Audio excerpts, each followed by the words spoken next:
മുൻപിൽ നിൽക്കുന്ന ഒരാളുടെ രീതികൾ മാറുന്നതനുസരിച്ച് എന്നെ ചേഞ്ച് ചെയ്യാൻ എനിക്കും അറിയാം. അതുകൊണ്ട് അതങ്ങ് വിട്ടേക്ക്. സാരംഗിന്റെ നിലപാട് അറിഞ്ഞതിന് ശേഷം നമുക്കടുത്ത സ്റ്റെപ്പ് വയ്ക്കാം.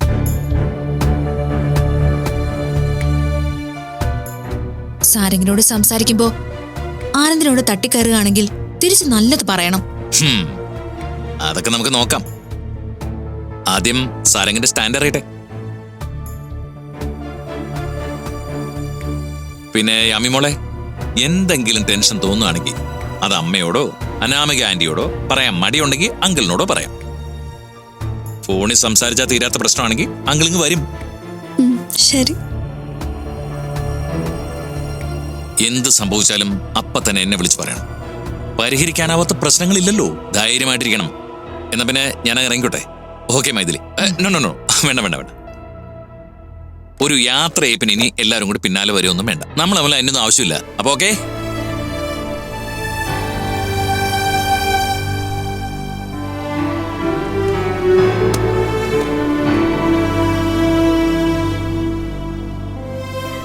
ഈ സമയത്ത് ഇതുപോലൊരു ഹെൽപ്പ് വേണമായിരുന്നു. അല്ലാതെ ശരിയാവില്ല.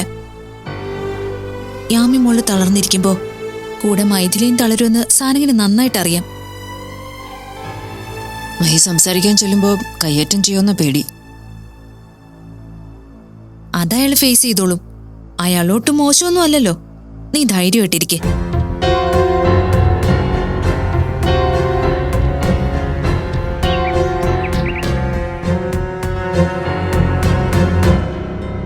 ആനന്ദിന്റെ വരവ് ഒരാശ്വാസ.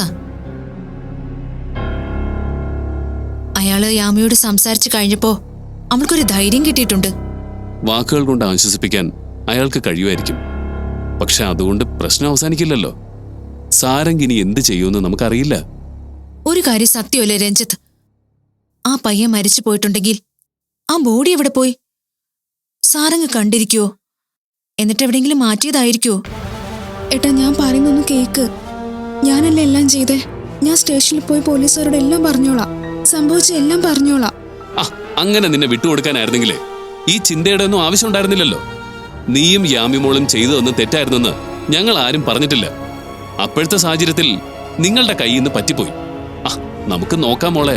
നീ മനസ്സിനെ ഒന്ന് ധൈര്യപ്പെടുത്തുക വേണ്ടത്. നീ തന്റെ ഇടത്തോടെ നിൽക്കുകയാണെങ്കിൽ ഇത് നമുക്ക് മറികടക്കാൻ പറ്റും. ഞങ്ങൾ നിന്റെ കൂടെ നിൽക്കല്ലേടി. പിന്നെന്തിനാ നീ പേടിക്കുന്നേ? സാരംഗ് അവനെ മാറ്റി നിർത്തി അവസരം മുതലാക്കി സ്വന്തം ആവശ്യങ്ങൾ നടത്തിയെടുക്കാൻ ശ്രമിക്കുക. എപ്പോഴും അങ്ങനെയാ. കുറച്ചു നാളെ സാരംഗിന് ജയം ഉണ്ടാവും. എല്ലാരും തോൽപ്പിച്ചതുപോലെ അയാൾ അഹങ്കരിക്കും. അത് കഴിയുമ്പോ എല്ലാം ശരിയാവും. ആനന്ദിന്റെ നീക്കം എന്താന്ന് കൂടി നമുക്ക് നോക്കണം. പിന്നെ തീരുമാനം അറിയാൻ വേണ്ടി സാരംഗ് വിളിക്കും. രഞ്ജിത്ത് എന്താ പറയാൻ പോകുന്ന? വിളിക്കട്ടെ, അപ്പൊ നോക്കാം.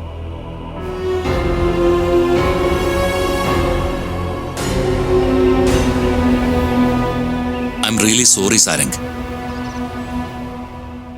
സാരംഗിനെ എവിടെ മീറ്റ് ചെയ്യുമെന്ന് എനിക്ക് കൃത്യമായിട്ട് അറിയില്ലായിരുന്നു. അതുകൊണ്ടാ എന്റെ വീട്ടിലേക്ക് വരുമെന്ന് ചോദിച്ചത്.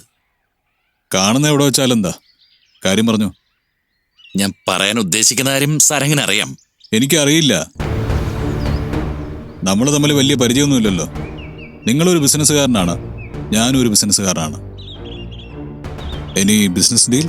ബിസിനസ് ഡീൽ അല്ല, ഒരു കുടുംബകാര്യമാണ്. നിങ്ങളുടെ കുടുംബകാര്യോ? അല്ല. പിന്നെ എന്റെ കുടുംബകാര്യമാണെങ്കിൽ എനിക്ക് കുടുംബമില്ല. ഉണ്ടായിരുന്നല്ലോ. ആ കുടുംബത്തെക്കുറിച്ചാ എനിക്ക് സംസാരിക്കേണ്ടത്. എന്നെ കാണാനുള്ള തീരുമാനം സ്വയം എടുത്തതാണോ അതോ കൂട്ടുകാർ നിർബന്ധിച്ച് ചെയ്യിച്ചതോ? ഒരു തീരുമാനം എടുക്കാനും അത് നടത്താനും ഒക്കെ എന്നെ കൊണ്ട് സാധിക്കും. ഓക്കെ, നമ്മൾ വെറുതെ ആവശ്യമില്ലാതെ അങ്ങോട്ടും ഇങ്ങോട്ടും ചോദ്യങ്ങൾ ചോദിക്കുന്നതിൽ അർത്ഥമില്ല.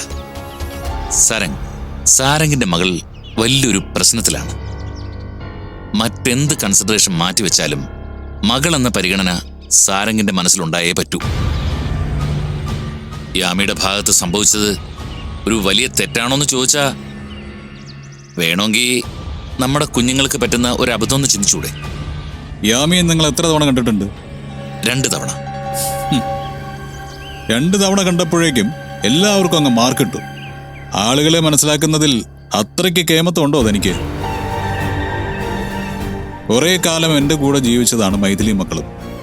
അവരേത് തരക്കാരാണ്, അവരേത് രീതിയിൽ ചിന്തിക്കുന്നവരാണെന്നൊക്കെ എനിക്ക് നന്നായിട്ട് അറിയാം. മൈഥിലിക്കും മക്കൾക്കും എന്നെക്കുറിച്ചുള്ള ഏറ്റവും വലിയ കംപ്ലൈന്റ് ഞാൻ ജീവിക്കാൻ അറിയാത്തവനാണെന്നാ. എന്റെ രീതികൾ തെറ്റ്, അവര് ചെയ്യുന്നതെല്ലാം ശരി. ഏറ്റവും ചെറിയ മകൻ യദുപോലും എന്നോട് സംസാരിക്കുന്ന രീതി എന്താണെന്ന് തനിക്കറിയോ? സാരംഗ് പ്ലീസ്, പരസ്പരം വഴക്കിടുമ്പോൾ നമ്മൾ അങ്ങോട്ടും ഇങ്ങോട്ടും പലതും വിളിച്ചു പറഞ്ഞെന്നിരിക്കും. അത് അപ്പോഴത്തെ ഒരു താൽക്കാലിക ജയത്തിന് വേണ്ടി പറയുന്നതല്ലേ. എല്ലാവരും അങ്ങനെയാണോന്ന് എനിക്കറിയില്ല, പക്ഷേ ഞാൻ അങ്ങനെയല്ല. എന്നോട് ഒരാൾ ഒരു വാക്ക് പറഞ്ഞാൽ അതെന്റെ മനസ്സിൽ തന്നെ ഉണ്ടാവും, ഒരിക്കലും പൊറുക്കാതെ. ആനന്ദ് എന്നോട് സംസാരിക്കാൻ വന്നത് മൈഥിലിയുടെ മക്കൾ എന്റെയും മക്കളാണെന്നുള്ള പരിഗണനയിലല്ലേ? എന്നാ കേട്ടോ, എന്റെ മനസ്സിൽ അങ്ങനെ ഒരു റിലേഷൻ ഇല്ല. അവരെന്റെ ശത്രുക്കളാണ്. അപ്പൊ നമുക്ക് പിരിയാലോ അല്ലേ? സി, എന്താണ് സാരംഗിന്റെ ലക്ഷ്യം? കൂടെ നടന്നവൻ ഏത് തരക്കാരനാണെന്ന് സാരംഗിന് കൃത്യമായിട്ട് മനസ്സിലാക്കിയിട്ടുണ്ട്.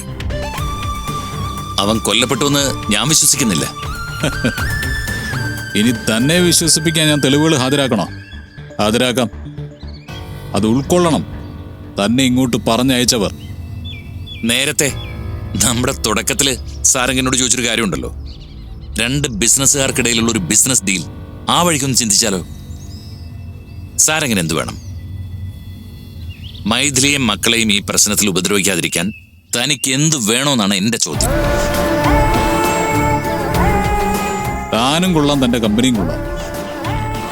എനിക്ക് കൃത്യമായിട്ട് ടേൺ ഓവറും അറിയാം. പക്ഷേ താൻ എന്താണോ എന്നെക്കുറിച്ച് കരുതിയിരിക്കുന്നത്? ഈ ഒരു പ്രശ്നത്തിൽ തന്നോട് കൈനീട്ടാൻ മാത്രം നാണം കെട്ടവനാണ് ഞാനെന്നോ? മൈഥിലി പറഞ്ഞു തന്നിട്ടുണ്ടാവും സാമ്പത്തികമായ പരാധീനകളിലാണ് സാരംഗ് നിൽക്കുന്നതെന്ന്. മൈഥിലി പറഞ്ഞില്ല, പക്ഷേ എനിക്കറിയാം. മിസ്റ്റർ ആനന്ദ്, നിങ്ങളുടെ പണം നിങ്ങൾക്ക് സൂക്ഷിക്കാം. നമ്മൾ തമ്മിലുള്ള മീറ്റിംഗ് ഇവിടെ അവസാനിക്കുന്നു. ഇനി ഇക്കാര്യത്തിൽ നമ്മൾ തമ്മിൽ സംസാരമില്ല. പിന്നെ സാരംഗിനെ തോൽപ്പിച്ച് കളയാമെന്ന് എന്തെങ്കിലും ഒരു ഐഡിയ മനസ്സിലുണ്ടെങ്കിൽ ആനന്ദ് അതൊക്കെ മറന്നേക്ക്. ആനന്ദിന്റെ ബിസിനസ് രീതികളും എന്റെ ബിസിനസ് രീതികളും തമ്മിൽ വ്യത്യാസമുണ്ട്. ജയിക്കാൻ ഞാൻ എന്ത് വേണമെങ്കിലും ചെയ്യും, എന്ത് വേണമെങ്കിലും. അതിനിടയിൽ ആനന്ദ് എന്ന് പറയുന്ന ബിസിനസ്സുകാരന് എന്തെങ്കിലും പറ്റിപ്പോയാൽ എനിക്ക് ഖേദം തോന്നില്ല. പഴയ കൂട്ടുകാരിക്ക് വാക്ക് കൊടുക്കുമ്പോൾ അല്പം കനം കുറച്ചൊക്കെ കൊടുക്കണം. കാരണം മറുവശത്ത് ഞാനാ. ഇനി തോൽക്കാൻ ഇഷ്ടമില്ലാത്ത സാരംഗ്. ഞാൻ പോകുന്നു. സാരംഗിന്റെ ഈ കോൺഫിഡൻസ് ഉണ്ടല്ലോ, അവരെ അങ്ങ് പെടുത്തി കളഞ്ഞു എന്നുള്ളൊരു തോന്നല്, അത് എനിക്ക് തകർക്കേണ്ടി വരും. ഒരു മനുഷ്യനെന്ന നിലയിൽ ഞാൻ നിങ്ങളോട് സംസാരിച്ചു. ഒരു അച്ഛന്റെ കടമയെക്കുറിച്ച് പറഞ്ഞു. ഒരു കച്ചവടക്കാരനോട് വിലപേശി. പക്ഷെ അതിനേക്കാളും ഒക്കെ അപ്പുറത്ത് മനുഷ്യനല്ല, മൃഗമാവാനാണ് നിങ്ങളുടെ തീരുമാനം. എങ്കിൽ കേട്ടോ സാരംഗ്, തനിക്കവരെ അപകടപ്പെടുത്താൻ കഴിയില്ല. ഇക്കാര്യത്തിൽ തന്നെ നേരിടാൻ ഈ ആനന്ദുണ്ട്. നമുക്ക് കാണാം.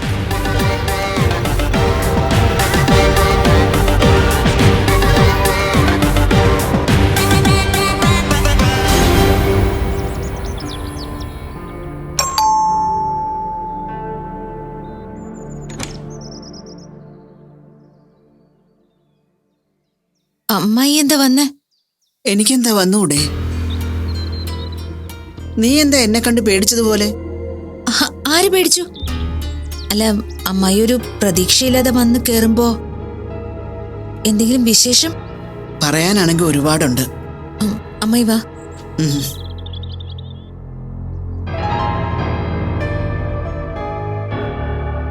ആ, മോനോടുണ്ടായിരുന്നോ? നന്നായി. ഒട്ടും പ്രതീക്ഷിക്കാതെയാണല്ലോ അമ്മായിയുടെ വരവ്. ഇന്നലെ രാത്രി ഒട്ടും പ്രതീക്ഷിക്കാതെ കുറെ സ്വപ്നങ്ങൾ കണ്ടു. ഒരു തരി ഉറങ്ങിയിട്ടില്ല. മനസ്സിലെന്തോ വല്ലാത്തൊരാദി. ആവണി കരയുന്ന പോലൊക്കെ എനിക്ക് തോന്നിയേ. എന്നാ പിന്നെ ഇവിടെ വരെ ഒന്ന് അവളെ ഒന്ന് കണ്ടിട്ട് പോകാമെന്ന് കരുതി. അവള് ക്ലാസ്സിൽ പോയിരിക്കുകയാണോ മോളെ? അല്ല, അവൾ ഇവിടെ ഉണ്ട്. അതെന്താ അവൾ ഇന്ന് ക്ലാസ്സിൽ പോയില്ലേ? അവളുടെ കോളേജിൽ എന്തോ ഫംഗ്ഷൻ നടക്കുക, അതുകൊണ്ട് ലീവാ. ഞാൻ വിളിക്കാം. വേണ്ട, ഞാൻ പോയി കണ്ടോളാം. അല്ല അമ്മായി എവിടെ ഇരിക്ക, ഞാൻ ചോദിക്കട്ടെ. നീ പോയി അവളെ ഇങ്ങനെ വിളിച്ചോണ്ടോ. അമ്മായി, ആവണി ആമിയും കൂടി അവിടെ വന്നിട്ട് എങ്ങനെയാ, എല്ലാവർക്കും ഇഷ്ടപ്പെട്ടോ? പിന്നെ ഇഷ്ടപ്പെടാതെ? എന്തൊരു കൊച്ചാ അത്. നമ്മുടെ സൗകര്യത്തിൽ ഒതുങ്ങിക്കൂടി നമ്മുടെ കൂട്ടത്തിൽ ഒരാളായി അങ്ങ് കൂടിയെന്നേ. ആവണി, ആവണി, അമ്മ വന്നിട്ടുണ്ട്. കോളേജിൽ ഏതോ ഫംഗ്ഷൻ നടക്കുന്നതുകൊണ്ട് നിനക്കിപ്പോ ക്ലാസ്സിലെന്ന് ഞാൻ പറഞ്ഞിരിക്കുന്നത്.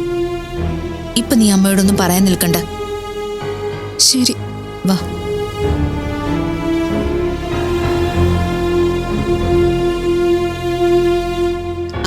എന്ത് ചെയ്യായിരുന്നു മോളെ? നീ ഉറങ്ങായിരുന്നോ?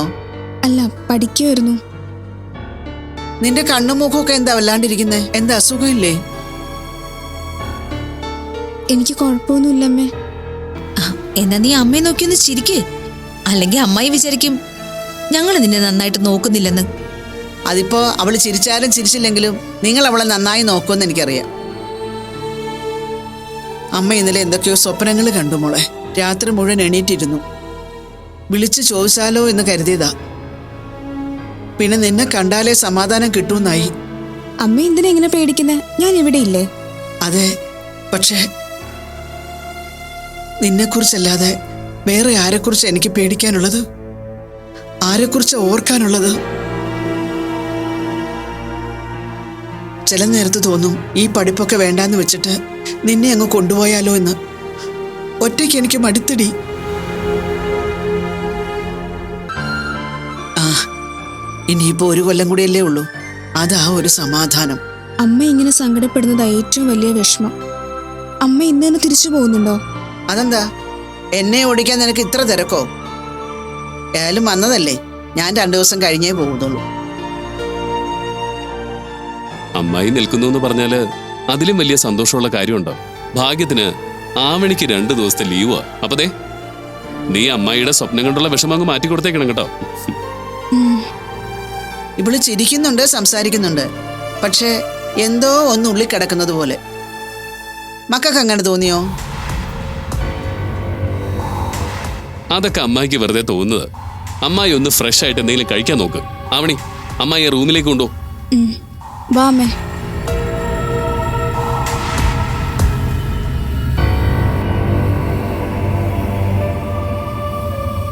അമ്മയോടൊന്നും പറയരുതെന്ന് ഞാൻ അവളോട് പറഞ്ഞിട്ടുണ്ട്. ഇതിപ്പോ വല്ലാത്തൊരു വരവായി പോയല്ലോ. പാവം, ഒന്ന് ആലോചിച്ച് നോക്കിയേ. അവളൊരു പ്രതിസന്ധിയിൽപ്പെട്ടപ്പോ അത് കൃത്യമായിട്ട് അമ്മായി അറിഞ്ഞു. അമ്മമാരുടെ ഒരു കാര്യം അതാ.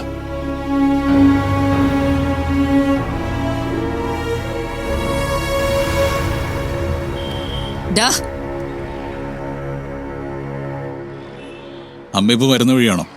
അച്ഛനിപ്പോ എങ്ങനെയുണ്ട്? അച്ഛന് സുഖമില്ലാതായിട്ട് ദിവസം കുറച്ചായി. ഇപ്പോഴെങ്കിലും ചോദിക്കാൻ തോന്നിയല്ലോ.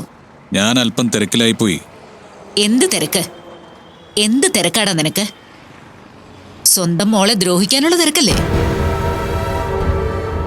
അമ്മ വീട്ടിലേക്ക് പോ, നമുക്ക് വീട്ടിൽ വന്ന് സംസാരിക്കാം. ഇവിടെ വെച്ച് സംസാരിച്ചാൽ എന്താ കുഴപ്പം? എനിക്കിപ്പോ തന്നെ കാര്യം അറിയണം. എന്താടാ നിന്റെ ഉദ്ദേശം? എന്തിനാടാ നീ ഇത്രയ്ക്ക് ദുഷ്ടനാവുന്നത്?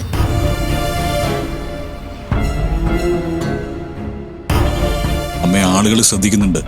ശ്രദ്ധിക്കട്ടെ, എല്ലാവരും അറിയട്ടെ നിന്റെ സ്വഭാവം. നിനക്കിപ്പോ എന്താ വേണ്ടത്? അവളും മക്കളും കൂടി എവിടെയെങ്കിലും പോയി ചാവട്ടെ എന്നോ? അതിനുവേണ്ടിയാണോ നീ ഈ കാണിച്ചു കൂട്ടിയിരിക്കുന്നതൊക്കെ?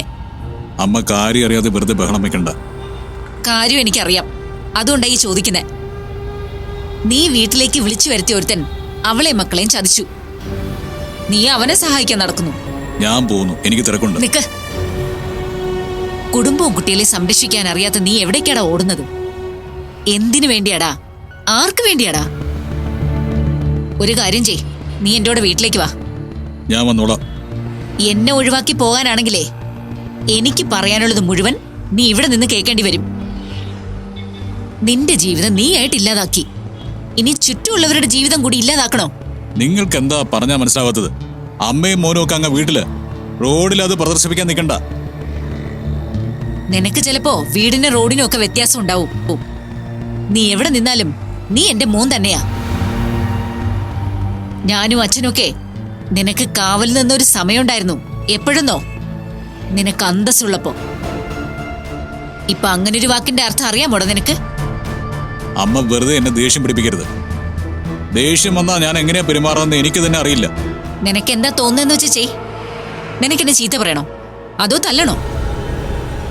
സ്വന്തം അമ്മയെ നാട്ടുകാരുടെ മുമ്പിൽ വെച്ച് തല്ലാനും നീ മടിക്കില്ല. സ്വന്തം രക്തത്തിൽ പിറന്ന മകളോടില്ലാത്ത സ്നേഹമൊന്നും വേറെ ആരോടും നിനക്കുണ്ടാവില്ല. എനിക്ക് പോണമെന്നാ ഞാൻ പറഞ്ഞത്. ഓ, നിനക്കിപ്പോ ഒരുപാട് താവളങ്ങളുണ്ടല്ലോ. ഞാൻ പോകുന്നതേ വീട്ടിലേക്കാ. ഞാൻ ചോദിക്കുന്ന ചോദ്യങ്ങൾക്ക് നിന്നെ കൊണ്ട് ഉത്തരം പറയിപ്പിക്കാൻ എനിക്കറിയാം. നിന്നെപ്പോലെ ഒരുത്തനെ ഞാൻ പ്രസവിച്ചു പോയല്ലോടാ.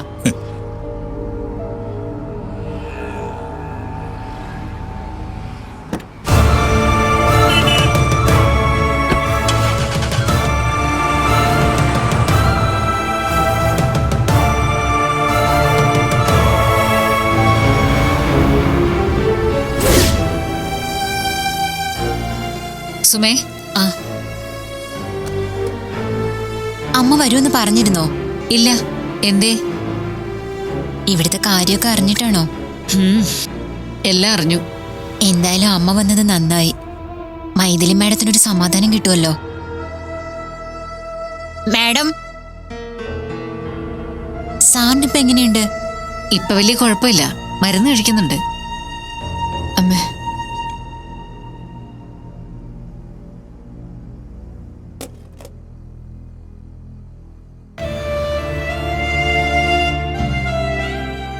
അമ്മ എന്തിനാ ഇങ്ങനെ നോക്കുന്നത്?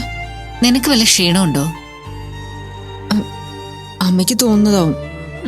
ഉവ്വ. ഞാൻ കണ്ടിട്ടില്ലല്ലോ നിന്നെ. പിള്ളേരെവിടെ? അപ്പുറത്തുണ്ടായിരുന്നു രണ്ടാളും. ഏതുവാണെങ്കിൽ യാമിയുടെ അടുത്ത് തന്നെ എപ്പോഴും. ഇപ്പോഴാ ഒന്ന് മാറിയത്. വരുന്ന വഴി ഞാൻ എന്റെ മോനെ കണ്ടിരുന്നു. എന്നിട്ട് അവൻ ആൾക്കാരുടെ ഇടയിൽ നിൽക്കുകയായിരുന്നു. എനിക്ക് അവനെ കണ്ടപ്പോ ചോദിക്കാനുള്ളതൊക്കെ ചോദിക്കണമെന്ന് തോന്നി. ഞാൻ ചോദിച്ചു. ബഹളം വെച്ച് കാണുമല്ലോ. ബഹളം വെച്ചു. അവസാനം എന്റെ മുമ്പിൽ നിന്ന് അവൻ രക്ഷപ്പെടുകയും ചെയ്തു. അപ്പൊ തിരിച്ചു വരുമ്പോ ഒരു ബഹളം ഉണ്ടാവും. ബഹളം ഉണ്ടാവട്ടെ. ഇനി ഇതിൽ കൂടുതൽ അവൻ എന്ത് ചെയ്യാനാ? ഞാൻ യാമി മോളെ ഒന്ന് കാണട്ടെ. അമ്മ വാ.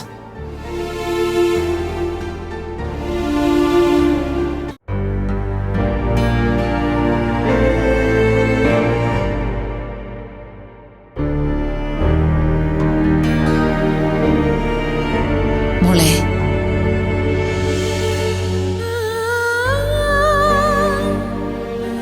ഇതെന്താ ഇങ്ങനെ തന്നെയാണോ സ്ഥിരം? എന്ത് പറ്റി എന്റെ മോക്ക്? എന്റെ അടുത്തുനിന്ന് തെറ്റ് പറ്റിപ്പോയി അമ്മമ്മ. ദേ, മോള് കരയണ്ട. അബദ്ധം പറ്റിപ്പോയാ അത് തിരുത്തണമല്ലോ. ഞങ്ങളെല്ലാം മോളുടെ കൂടെ തന്നെ നിൽക്കുന്നില്ലേ? അമ്മമ്മ ഇവിടെ നിൽക്കോ ഞങ്ങളുടെ കൂടെ? നിങ്ങളിവിടെ വിഷമിച്ച് നിൽക്കുമ്പോ അമ്മമ്മയ്ക്കും അപ്പൂപ്പനും മനസ്സമാധാനത്തോടെ അവിടെ ഇരിക്കാൻ പറ്റുമോ?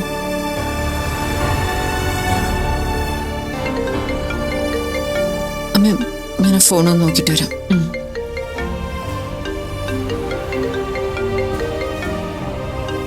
മോള് വിഷമിക്കണ്ട. അമ്മമ്മയ്ക്കറിയാം ഇതിനെല്ലാം കാരണം മോളുടെ അച്ഛനാണെന്ന്. എന്ത് ചെയ്യാം, അങ്ങനൊരു ദുഷ്ടനായിപ്പോയി അമ്മമ്മ പ്രസവിച്ചത്.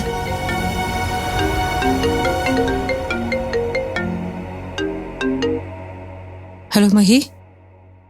എന്താടോ അവിടുത്തെ കണ്ടീഷൻ എങ്ങനെയാ? അമ്മ വന്നിട്ടുണ്ട്. അത് വല്ലാത്തൊരു ആശ്വാസ. സാരംഗിന്റെ അമ്മ അല്ലേ?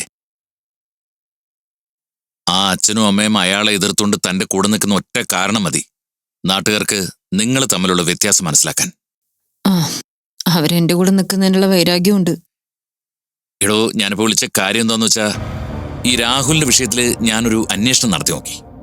അയാളുടെ കൂട്ടുകാര്, അയാൾ സ്ഥിരം പോകുന്ന സ്ഥലങ്ങള്, അങ്ങനൊരു സോഴ്സ് ഉണ്ട്. അതിൽ നിന്ന് എനിക്ക് മനസ്സിലായ ഒരു കാര്യം എന്താണെന്നറിയോ? രാഹുലിനൊരു അപകടം പറ്റിയതിനെ കുറിച്ച് അവന്റെ ഫാമിലിക്ക് ഒന്നും അറിഞ്ഞുകൂടാ. എന്ന് പറഞ്ഞാ അവരെ ആരും ഒന്നും അറിയിച്ചിട്ടില്ല. മഹി, യഥാർത്ഥത്തിൽ രാഹുലിന് എന്തെങ്കിലും സംഭവിച്ചിട്ടുണ്ടെങ്കിൽ അതെങ്ങനെ ഒരാൾക്ക് മൂടി വെക്കാൻ പറ്റും അവന്റെ ഫാമിലിയോട്? അതവർക്ക് ഒരിക്കലും പൊറുക്കാൻ പറ്റാത്തൊരു കാര്യമല്ലേ? പിന്നെ ഡീറ്റെയിൽസ് ഒന്നും പറയാറായിട്ടില്ല. പക്ഷേ ഈ സാരം കൊണ്ടല്ലോ, അവനാളൊരു കുറുക്കനാ.